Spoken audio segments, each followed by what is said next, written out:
Hello, everyone. Welcome to the October 7th Board of Student Success and Accreditation meeting. Let's call our meeting to order. Can we get a roll call? Trustee Jenkins? Yes. Trustee Gonzalez-Ewan? I'm here. Trustee Napolia Bellarice? Yes. Vice Chancellor Siri Brown? Here. President Nathaniel Jones? President Jones? I think he's frozen. I know he's here. You have a quorum. Okay, we got a quorum. Okay, so can we get an approval with the agenda? And I want to move item 2.3 to the next meeting. The executive director of the foundation is not feeling well. Can I have a motion? So moved. Second.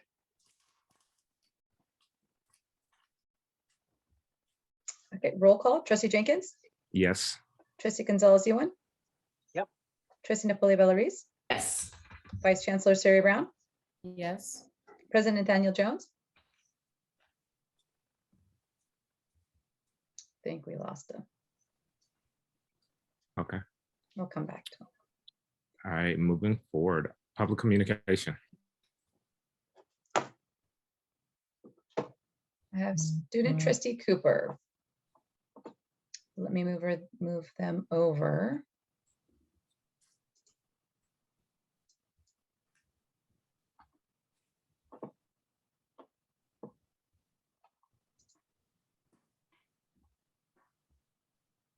Okay, student trustee, you are ready to go for public comment. Hello, folks. I was trying to figure out who was on this committee and reach out in advance of it so that I could request to be appointed during the special orders section. As a student member of the committee, as the information was not listed online, I was unfortunately not able to do so. I was informed it was apparently listed in the minutes or agenda or something of something from quite a while back, but it was there doesn't seem to be a web page for this committee. So I tried searching every search term I could think of, but I would very much like to join if that is procedurally allowable. I know it to be by Brown Act, but I don't know if this body's passed any bylaws that require additional procedure for that.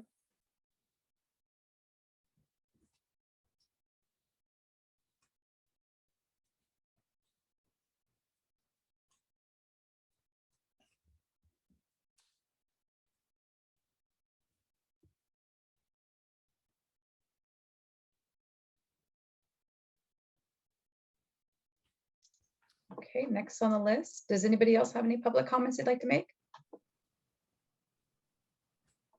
I see no hands. Okay. Moving to item 2.1, approval of the minutes from the June 17, 2021 meeting. Do I have a motion? So moved. Second.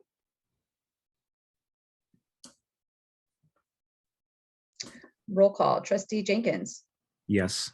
Trustee Gonzalez-Ewan? Yes. Trustee Napolia Bellarice? Yes. Vice Chancellor Siri Brown? Yes. President Nathaniel Jones? Yes. Motion passes. Moving forward, 2.2, updates about fraudulent student enrollment. Good afternoon, everyone. So I've given a few updates to the Board of Trustees meetings, and this is the first one for this subcommittee.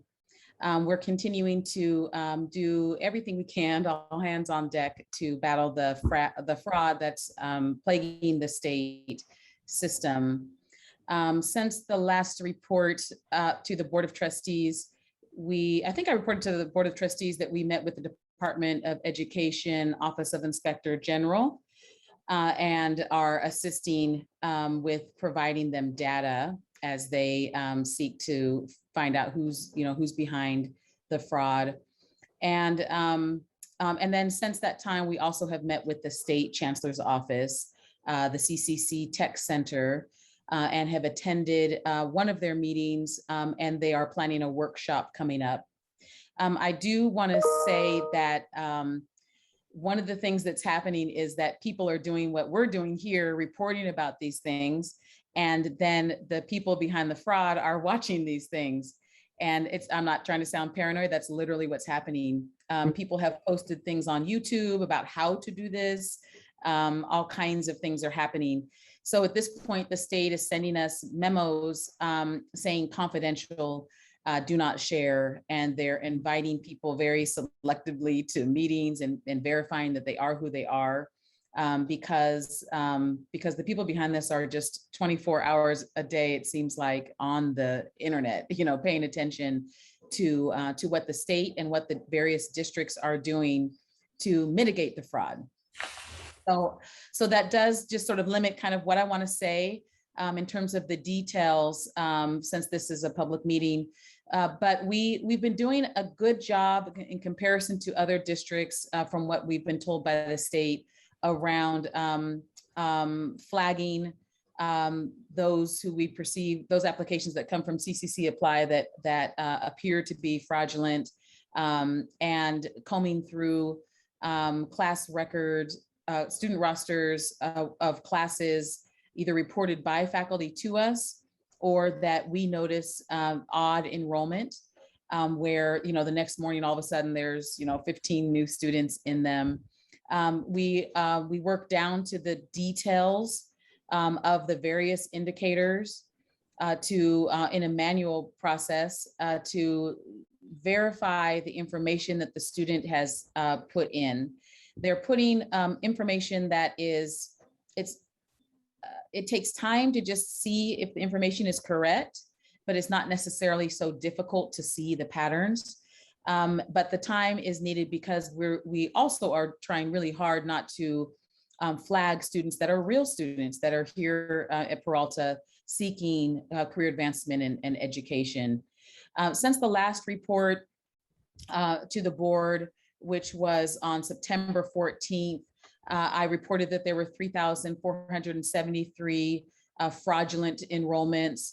And now to date, as of today, there have been 4,070 fraudulent enrollments. And so that number is interesting. The data is shifting a little bit. And the numbers, the full numbers show that we're blocking the majority of the fraudulent applications, 75% of them, but there are those that are getting through, just based on the fact that they try to figure out what our flags are and what our indicators are, and they try to go around it, and sometimes they're successful. So right now we are literally watching every single late start class and combing through those classes because they continue to enroll in late start classes. And we're seeing that the fraudulent students are enrolling in more units than they were in the summer and the fall, so there's like fewer false applications, but they're enrolling in more courses, which is an interesting pattern. And they're also focusing on one of the 4 colleges more than the others. And we're not sure if that's just random or targeted. We're not really sure because it doesn't really make much of a difference in terms of the application process. But we did notify that college that they're being targeted in that way. The management and the faculty can aid us in just keeping a watch on their enrollments and looking for anything suspicious. And so this has taken a great deal of resources. I'll just keep repeating that because I've had to literally shift the work of staff from their normal busy day-to-day work to doing due diligence on this. And I really appreciate our classified professionals for taking this so seriously. The impacts are, of course, on the fraudulent financial aid that now has reached $190,000 from spring, $190,000 from spring, summer, and fall. But also it's impacting the enrollment, and the courses that appear full that are not full then negatively impact students, real students who are seeking to take those courses. And that's really what our primary focus is. And then last, I'll say that we're working with all the agencies to comply with what we have to report to the auditors, to the state, and to the CCC Tech Center. I mentioned in the very first report to the board about this, which was in June, that the state was about to unroll CCC Apply 2.0, which is supposed to help mitigate this problem. And we met with the state, as I said, and we're expecting that to roll out at the end of October, early November. We do expect that to make a difference because it has a stronger firewall, as I mentioned, and because it requires a two-step verification. However, we've been told that we will still need to remain vigilant about this and still need to keep our filter in place, our flags in place, adjust our filters as we see needed, and be aware. So just yesterday, the state sent a paper, an update about fraud, and they are inviting everyone to a training and webinar. So we just sent today to all of the admissions and records district-wide. And after this meeting, I'll send it district-wide to the financial aid. And I talked to the VPSSs to say, can we make this mandatory for all staff?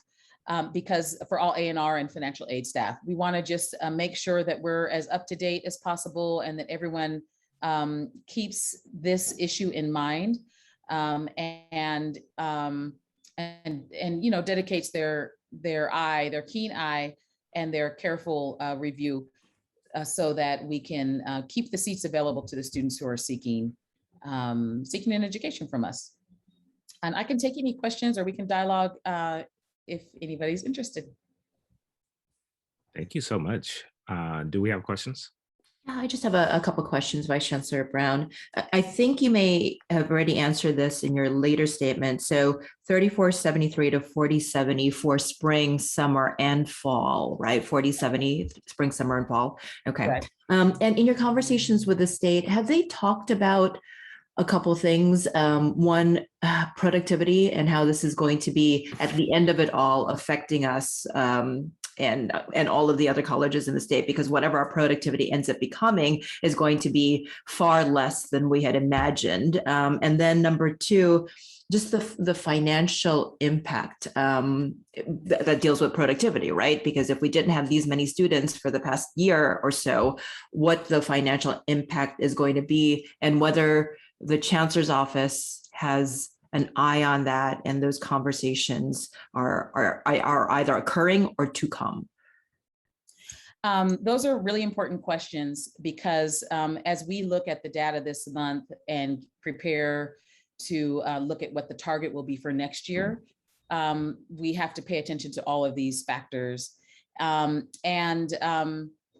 far, the state has not said anything definitive or official about how they're going to, you know, either compensate us or how we're to adjust and factor what's happening.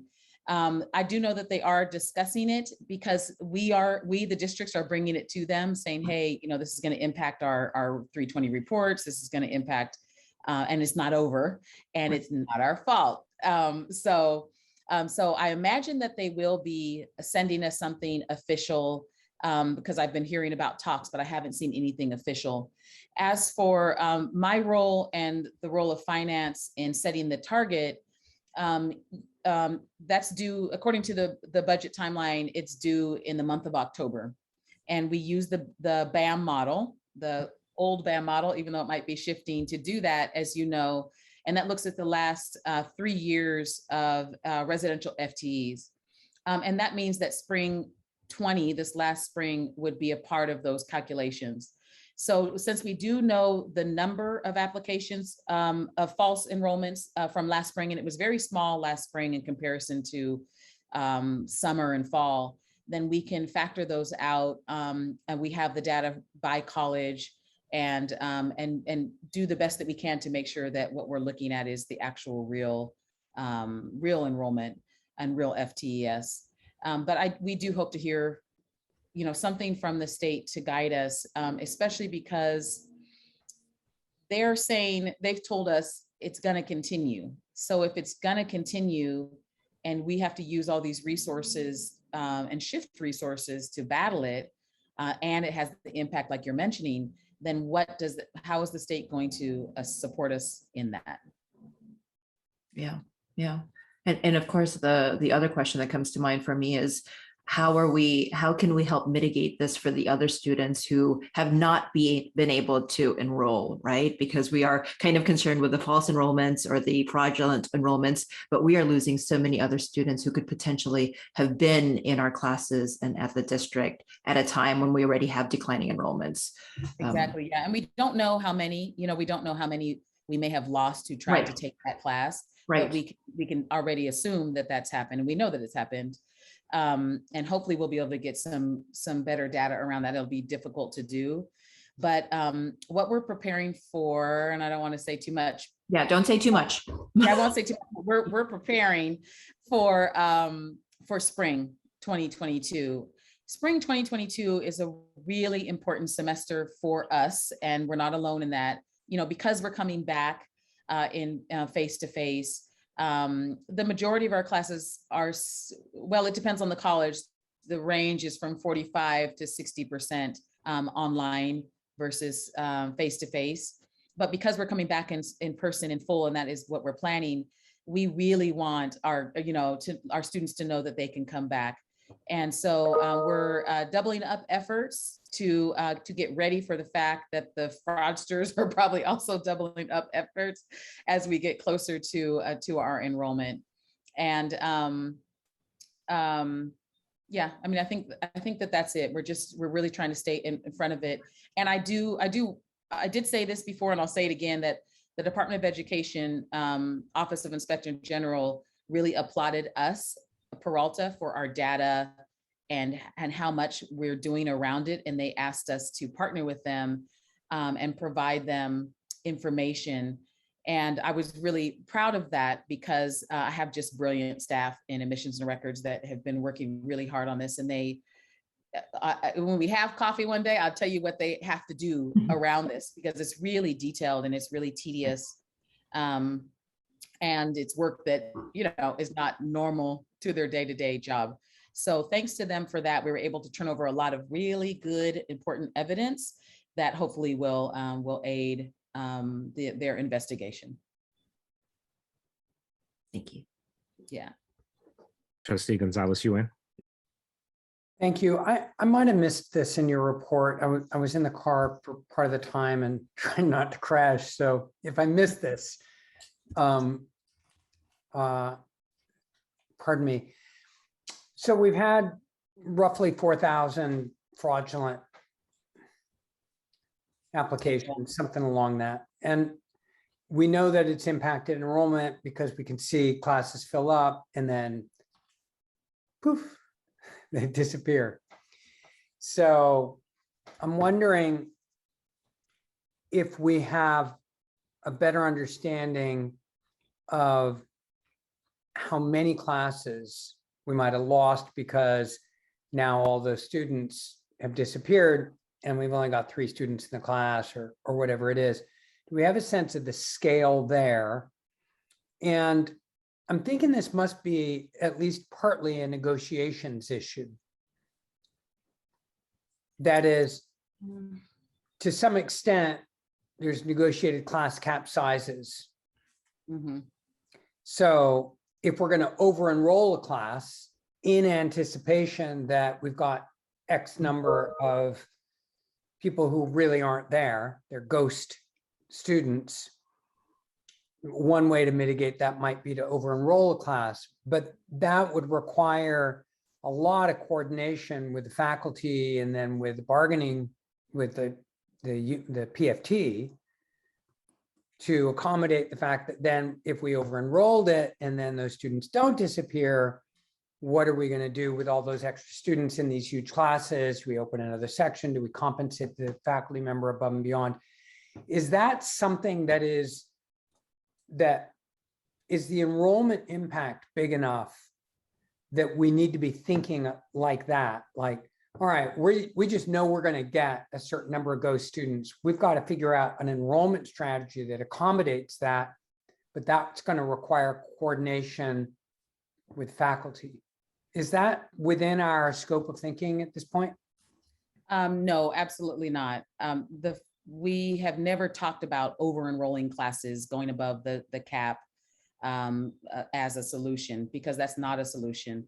The solution is to catch them before they enroll. And that's where our focus is. And then the solution is catch them, those who enroll, catch them within 1 or 2 days of them enrolling, so that we can keep the class open prior to the last day to add. Now that we've seen the pattern of what happened this past fall, we've learned even more. And when I say we, I mean across the state, we've learned more to prepare for spring. So I can't even imagine suggesting over-enroll a class, because just for the reasons you said, Trustee Ewan, it could turn into a mess. What I do know is that the vice presidents of instruction and their deans would pay attention to classes where it looked full. Now here classes about, the course is about to start and 13 people drop out. That doesn't mean it's a class that we want to cancel, because now it's lower than we thought that it was when we're looking at cancellations. I really know that that's what the emphasis is. We're trying to stop the enrollment. That's really what their goal is, right? Is to enroll and stay enrolled, because they have to stay enrolled long enough just to get the first disbursement of financial aid, and then they're gone themselves, because then they just go create a whole new student profile and come back around.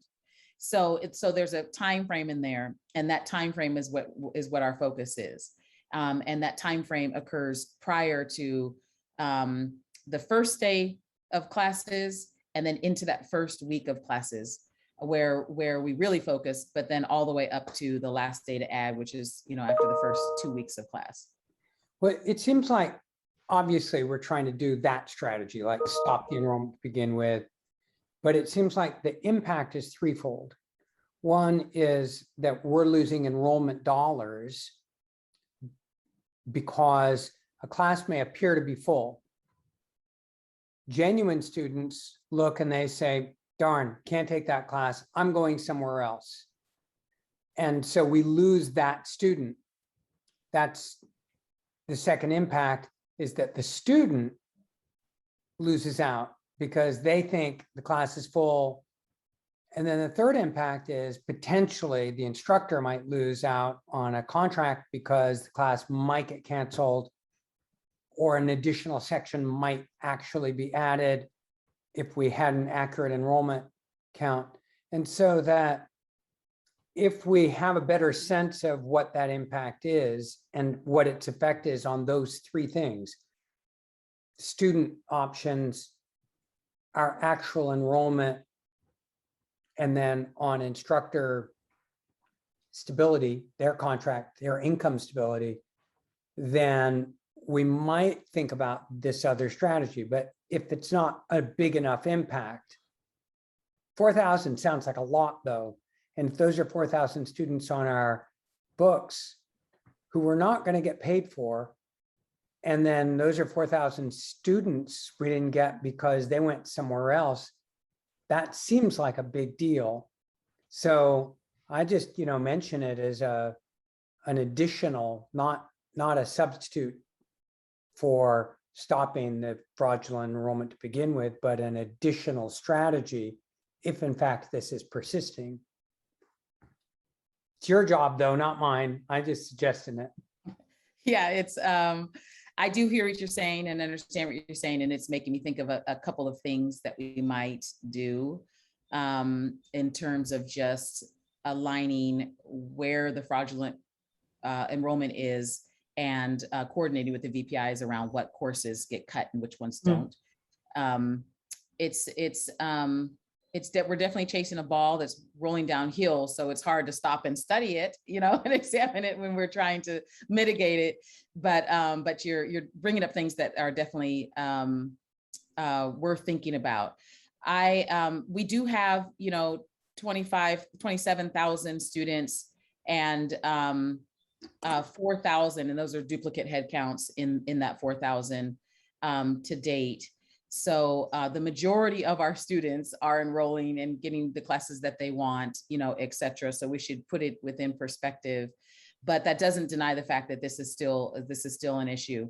At the end of October with the 2.0 CCC apply, we expect things to decrease. And then with our doubling of efforts and bringing on some additional support, we expect, I really hope that the next report even shows that we've slowed it down even more, because we have slowed it down as of the last two reports. We've really learned to mitigate it. So I hope that the next report will show that what the state is doing and then what we're doing, that this becomes a much smaller issue. And last, I'll say that there are always fraudulent students. This is what we're learning. They're always there. It's just these efforts around HERF, the HERF funding, and whatever these people, looked at that and really just came at the California community colleges in a real strong and seemingly organized way that has never happened before. So it is something that's new at this level. If I can just follow up, is that okay, Kevin? Absolutely. Thank you. So if I did the math right, if I understood what you were saying right, it's about 15% of our enrollment. So that seems like that's massive.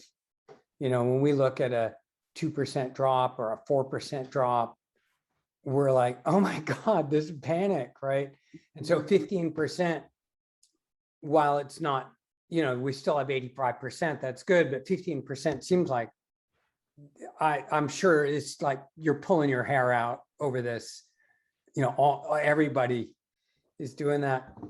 I have another thought though, and it's this: maybe we can make lemonade here. And here's what I mean.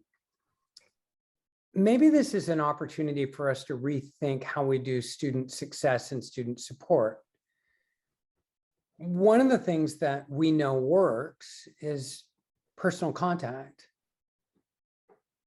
like really doubling down. And we've got, we've in the past had a pretty good student ambassador program on different campuses. But what if we really thought about going big on student ambassadors, like peer-to-peer, real contact? And it might be a way of flagging a bigger percentage while infusing more person-to-person resources in to what we do anyway.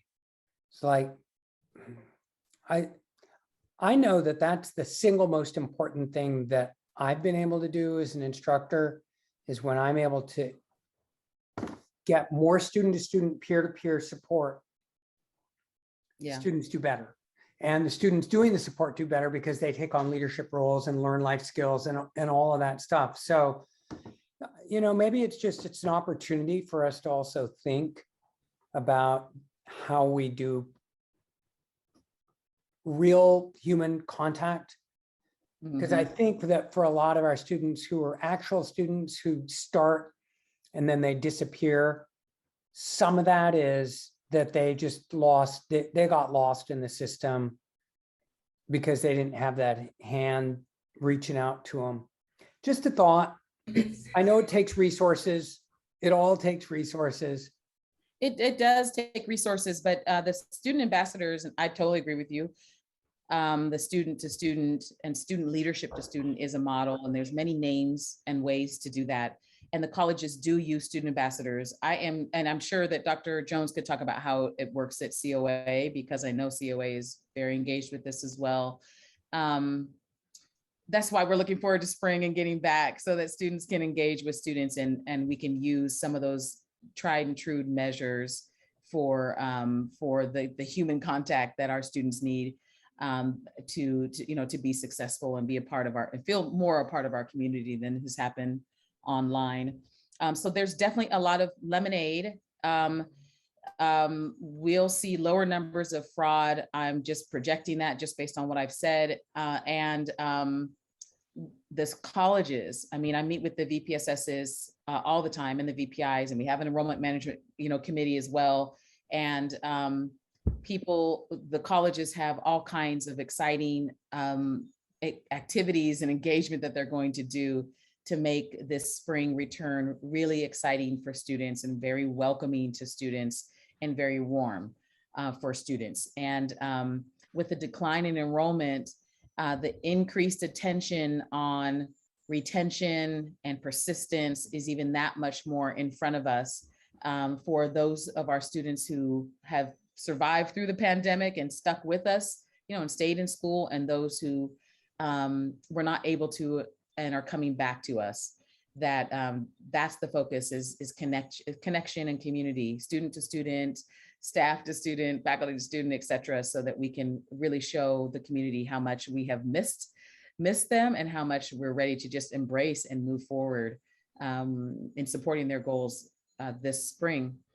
So lots of big marketing campaigns and ideas that are just being built up with this kind of excitement. And that includes the student leaders being involved in this as well. I did something this fall that I'd never done before as an instructor.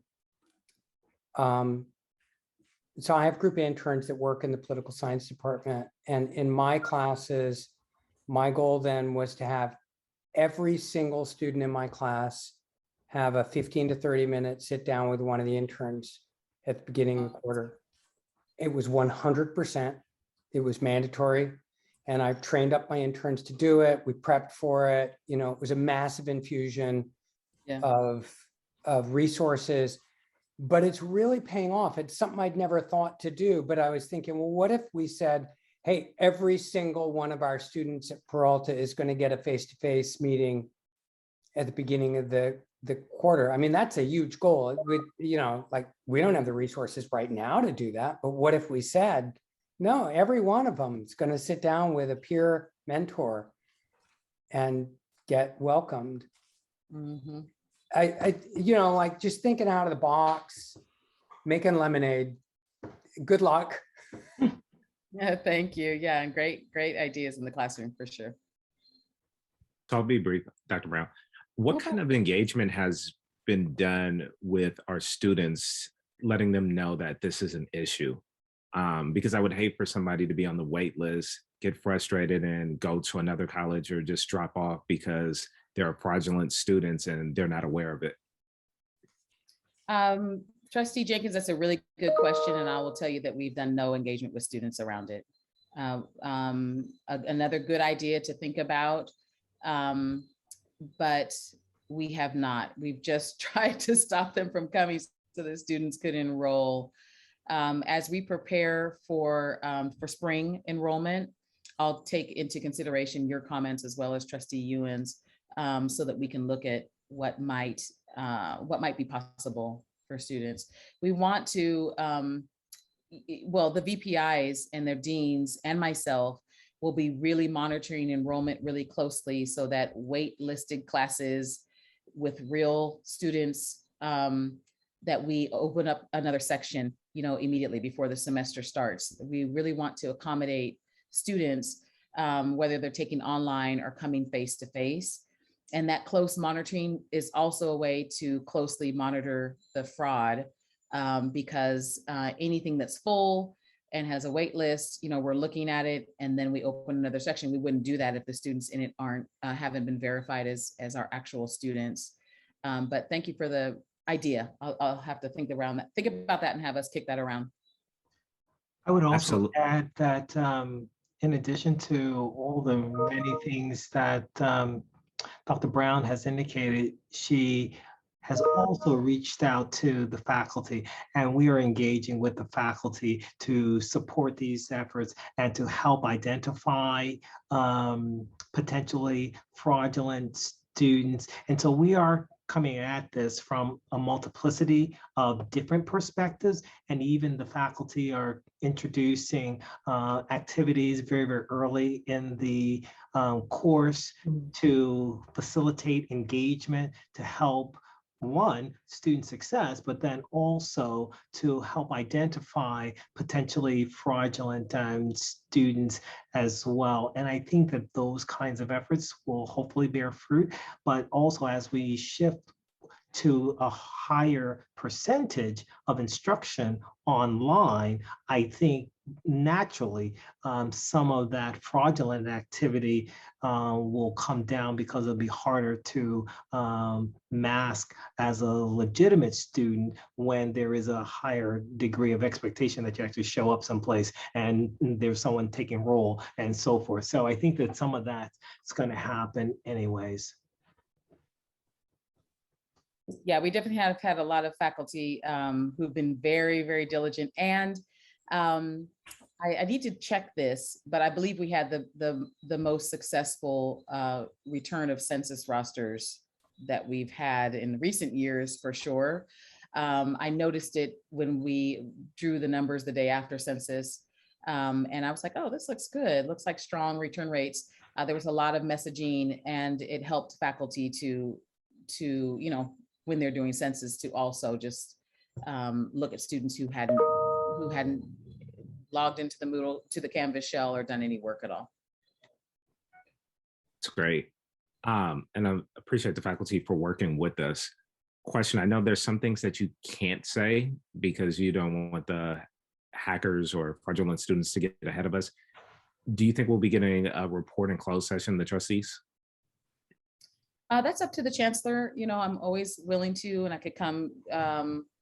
It's very interesting. I will say, I'm willing to come if asked, and that's up to the chancellor to decide that. So just let her know, and she would let me know. Yeah. Okay. Are there any more questions? Hearing none, let's move forward. Updates from members of the committee. Does anyone have any updates? Hearing none. Oh, Dr. Well, Jones? all I was going to say is to echo some of what Dr. Brown said. So we are actively engaged in planning for the spring term. At College of Alameda, we are expecting somewhere between 35 and 40% of our instruction to be delivered through in-person, the in-person modality as compared to online. And so we've used data to analyze that and to determine and to set those levels. We are engaged right now today, a data coaching exercise for our chairs and faculty involved in scheduling to improve the ways in which we are approaching scheduling. And so we're doing that over a 2-day retreat. So a lot of effort is going into determining how best to approach scheduling for the spring, and in the longer run, understanding that there are going to be some long-term implications to the pedagogical approaches that we are undertaking as a result of the pandemic, and looking at how do we need to adapt to those changes, and to do that in the most efficient and effective ways possible. So we had some really, really great conversations today as part of our retreat with our faculty and our chairs and staff. So so that's just a brief update on some of the stuff that we're doing in terms of spring preparation of schedule.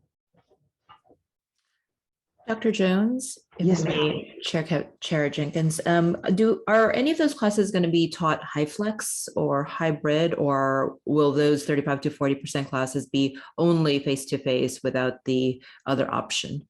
Both. Great. And all of them, as far as we know?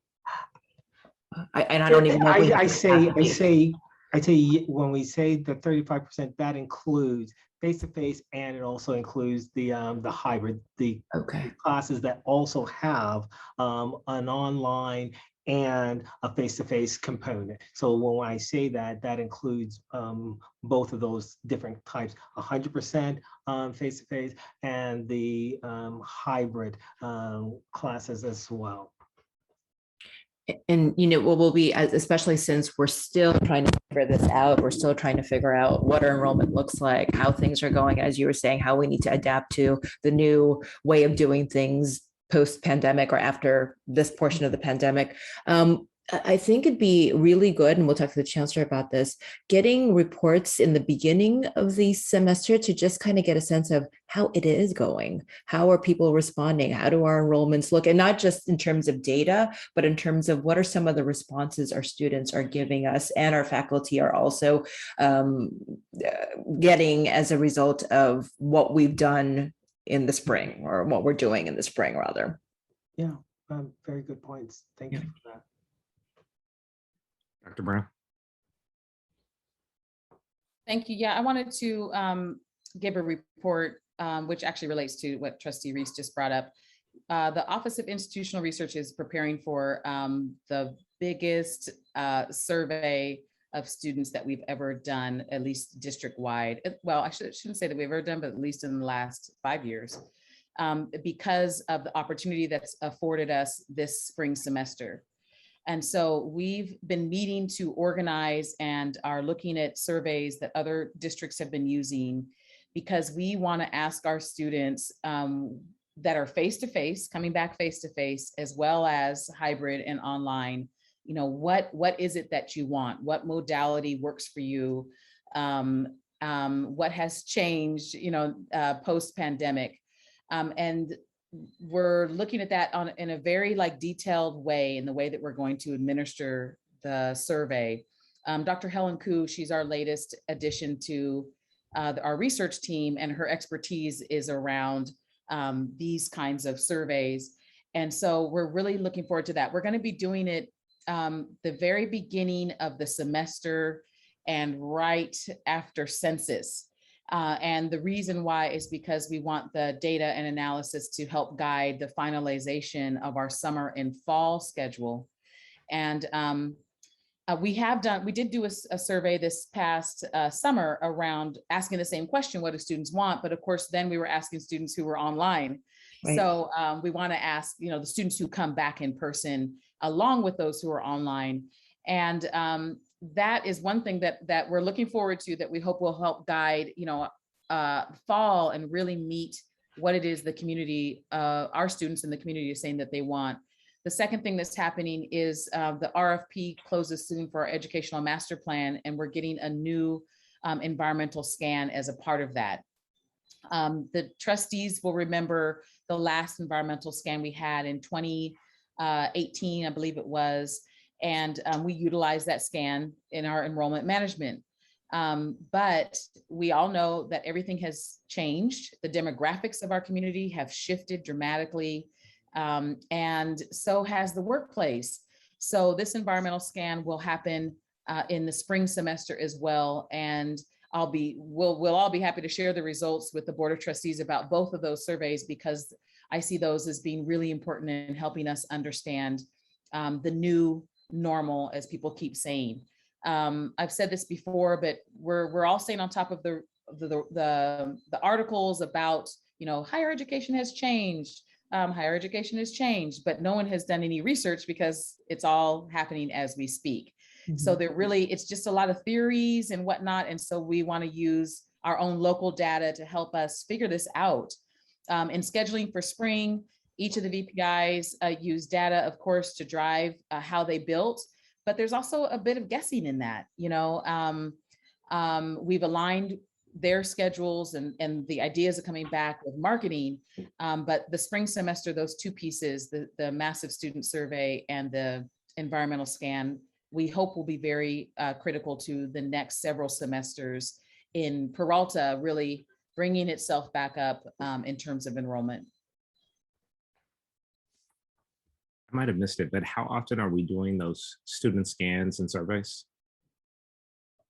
The environmental scans, we get done about every 5 years, district-wide.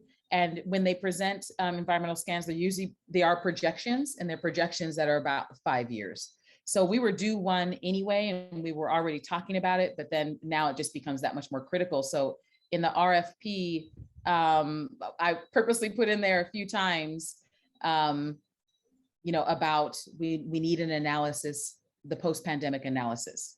That's key to us in understanding where we're going. Yeah. I think Trustee Gonzalez Yuan has a question. Chair Jenkins. Absolutely, Trustee Gonzalez. God, I'm so excited about survey. Yeah, really. I think maybe we need to agendize it so we can have a full discussion, but it occurs to me that there are two other things that would probably be really helpful. And one would be when we do student survey and an environmental scan, to really put attention on the basic needs questions, the basic burdens that get in the way of our student population being successful. So we know we have this HOPE study on, affordable housing and other kind of basic needs. There was that one that was done out at, maybe it was Sac State, that focused specifically on Peralta, that showed just massive housing insecurity. And I think we're just getting the tip of the iceberg, but we don't really quite understand it well enough to then begin to formulate, well, what does an educational strategy, an institutional educational strategy look like that really responds to that population? I think we struggle to close the equity gaps, and a lot of times it's because we have anecdotal evidence, but then it doesn't necessarily lead to kind of institutional structural changes that respond to student needs. And so, Vice Chancellor, I'm, knowing this is your thing, like, if there's anybody who is hardcore serious about equity, it's you. Knowing that you're there paying attention to that, I'm super excited about both the environmental scan as well as the, all right, post-pandemic, here we are, it's a different world. What do students needs? And those students who are our most vulnerable students, if we could do some specific focus on that to really understand their lives, I think that'd help us quite a bit. The second thing that I think we need to really tap into as we do surveys is we've just engaged in a year and a half of massive experimentation where you have all these educators who have been trying to figure stuff out. And we know some of us are doing it better than others. Some of us are absolutely failing. Some people are like, damn, hit the grand slam. And it seems to me that there's a wealth of information that is fresh and exciting right now because everybody's been in experimental mode. How do we support people online? What are we doing there? And if we can't capture that, then we're missing an opportunity. And so I'm hoping as we look at what students need, we can also look and say, well, look, objectively, here is a department that has extraordinary success rates and retention rates, and they're closing equity gaps in ways that prior online education never did. So what are they doing? And how do we tap into that enthusiasm? Because there's obviously somebody really excited about doing something there that's working. So I'm glad you got more help in institutional research. We never have enough.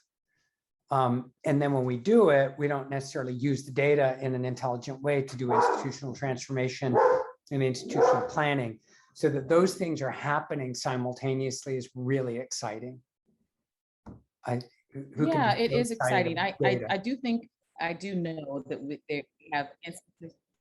Oh, sorry. We can hear you.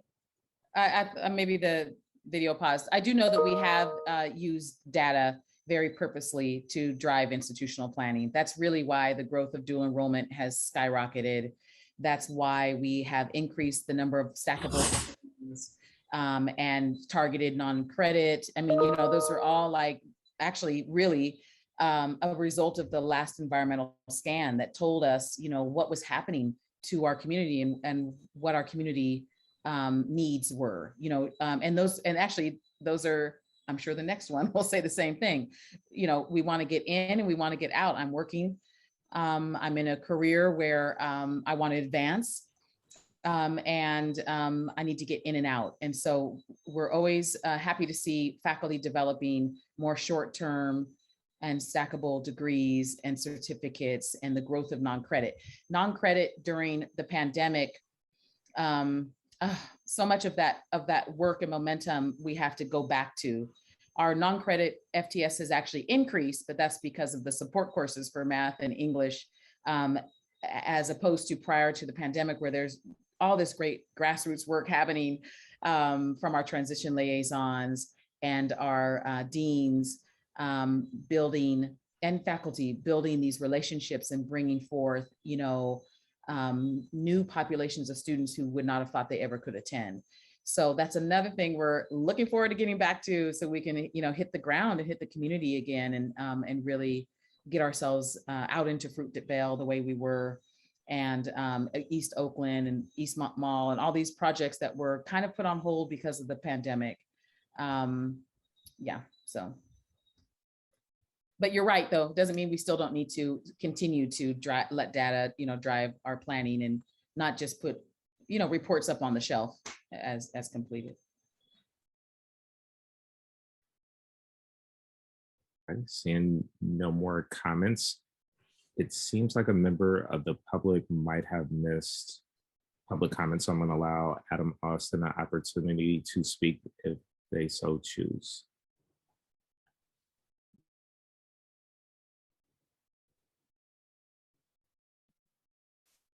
Hearing none, moving forward. He's not raising his hand at the moment. Okay. Item 2.5, scheduling of, is he raising his hand? Or He did.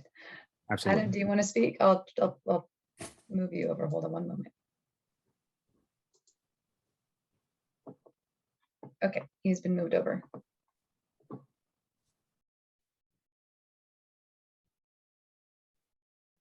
Good afternoon. Thank you. I had a few questions that I typed into the chat that don't appear to have reached you.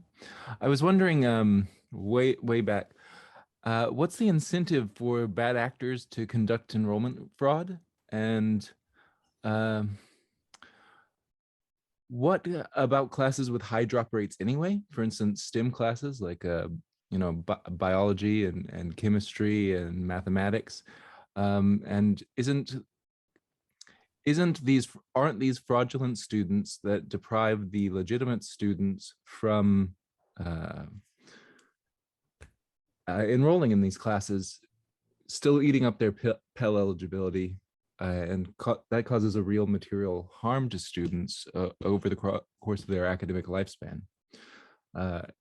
What remedies are available to students who have suffered delays because of this? Also, the student workers, the student ambassadors and whatnot, are the only group on campus that don't seem to have any collective bargaining agreements. I worry that by shifting the workload for student engagement onto a select group of students, we set up ourselves for preferential attachment problems and kind of exploitation of underrepresented workers. Could you speak to that? Thank you. So I think your questions. Well, due to Brown sorry, Act, okay. it's fine, Dr. Brown. But due to Brown Act, we cannot comment on public comment. Thank you for your comments. Moving forward, 2.5, scheduling of future meetings. Now, I want us to get on a routine of when we're meeting. So let's figure out a date and time that works for people, maybe once every month or month and a half, or let's open it up. Should it be every month, every 2 months? What do people think? How often do people think we need to meet?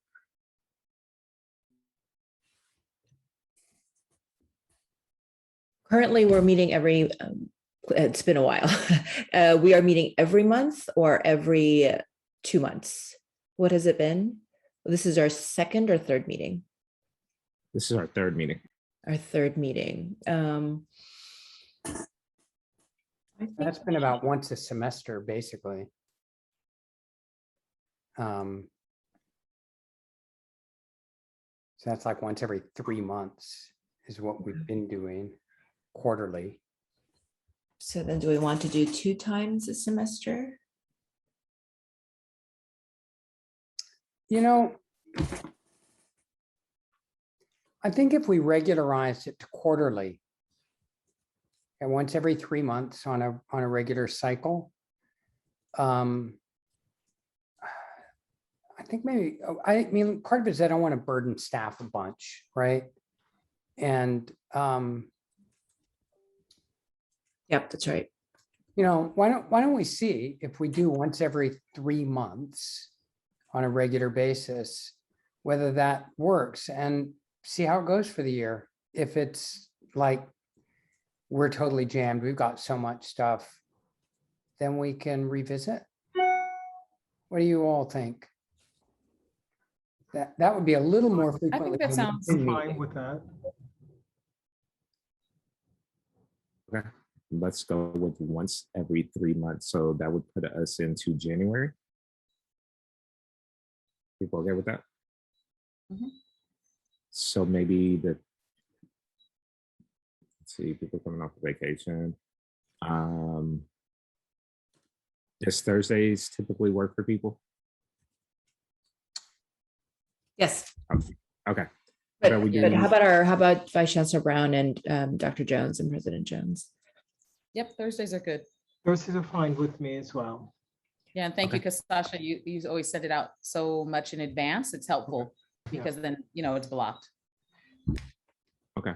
How about we go with the second or third Thursday in January for our next meeting, and then do it recurring 3 months after that? The only thing that I would say is I'm generally, once a quarter makes sense. The question then becomes whether or not we meet during the course of the summer. If we do it on a typical, quarterly basis, then one of those meetings would occur during the summer. And so that's the other point that I would just throw out, that if we do it on a regular quarterly basis, then one of the meetings will happen over the course of the summer. So everyone needs to just be mindful. For VC Brown, we work on 12 months out of the year, so it really doesn't matter that much for us. But some folks do take the summers off, so I just wanted to be mindful of that. Okay, we could definitely be mindful of and amenable to people's vacation schedules. Okay, that's a good point. So the second or third Thursday, does it matter to people? Well, the third Thursday is a non-board week or board meeting week. If you do the second, which would be the 13th, we have a board meeting on the 11th. So it depends on if anybody, So- board members really care. So definitely the third there. Okay. So let's go with the third Thursday, starting in January, and then recurring every 3 months afterwards. So that's January 20. And 3:30. 3:30 to 5, yes. All right, I think that'll work for me. Great. Far away. On my Okay. calendar right now. It's only thing on that day right now. Good, good. Yep. Okay. That works for me as well. Okay, moving forward, discussion about adding members to our committee. I think where we left off before, we wanted to add a member of our faculty union. Not Our faculty union. I not think All faculty. right, faculty. Okay. Faculty, not faculty. Faculty union. member. Mhm. Okay. Faculty member classified, and we wanted to get student representation.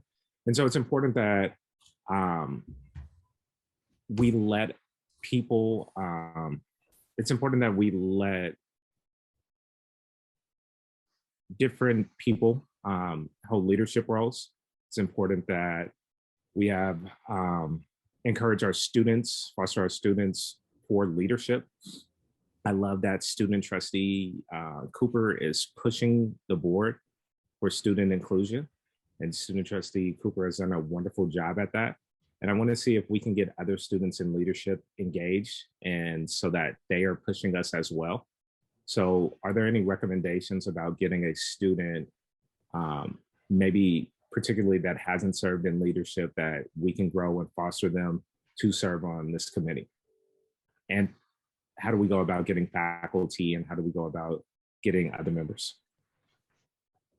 I suggest we ask our chancellor to reach out to the student services, student activities directors for an appropriate recommendation in consultation with student governments, and ditto with the classified senates, but do that through the chancellor. Ask the chancellor to reach out to the academic senate, ask for an appropriate recommendation. Okay. I don't think we have a district-wide student council that's functioning right now. So I think this is going to sort of have to, and I think our liaison is through the chancellor, through the student activities directors, and they're the liaison to the student governments. But I really do like the idea of really broadening the student engagement and bringing in sort of a whole range of voices. I think that'll be really important for us. And yeah, that would be my recommendation. Yeah, I think that's a great idea. And even in conversations with some of the faculty members, we had said that we also would like other people that maybe aren't in leadership positions for faculty to come join our committees, right, as it relates to the board committee. So we have Thomas that's in the budget, and we need somebody else that represents faculty, and hopefully somebody whose voice we haven't heard would be good. So I think the same applies to the other constituencies as well, student constituencies and support staff and classified constituencies. Absolutely. Dr. Brown? I agree with both trustees' comments. I do know that in the past, the student governments would nominate someone to serve on committees. And so maybe that's what what'll end up happening this time. The student leaders, AS leaders, and trustee leaders are meeting here fairly soon. I know that, so they are still coming together during the pandemic. So it might help the chancellor to know that as well. Absolutely. Dr. Jones, did you have something? I was just going to say, I think using our existing shared governance structures to make recommendations for representation on this body makes a lot of sense. It's consistent with normative practices. So I agree with Trustee Gonzalez-Ewing on that score. Okay. So if I have it correctly, we will run it through the chancellor and let the chancellor have final say on who will come onto our committee. And hopefully by January, we will have student representation, faculty representation, and classified representation. And hopefully we're going to get some new voices and new thoughts. Is everyone in agreement? Yep. Yes, that's All something right. we've been saying for a long time. It's not something just about now, that we have great faculty leadership, but we usually see this, the same faculty, and it's really great to bring in different voices and different disciplines, and that goes for students and classified as well. Absolutely. Seeing nothing else, meeting is adjourned. Thank you all. Have a great Thursday. Thanks, Thank Take it everyone. easy, Good night, everyone. everybody. All right, Thank take care. Bye-bye. Bye-bye. Thank you.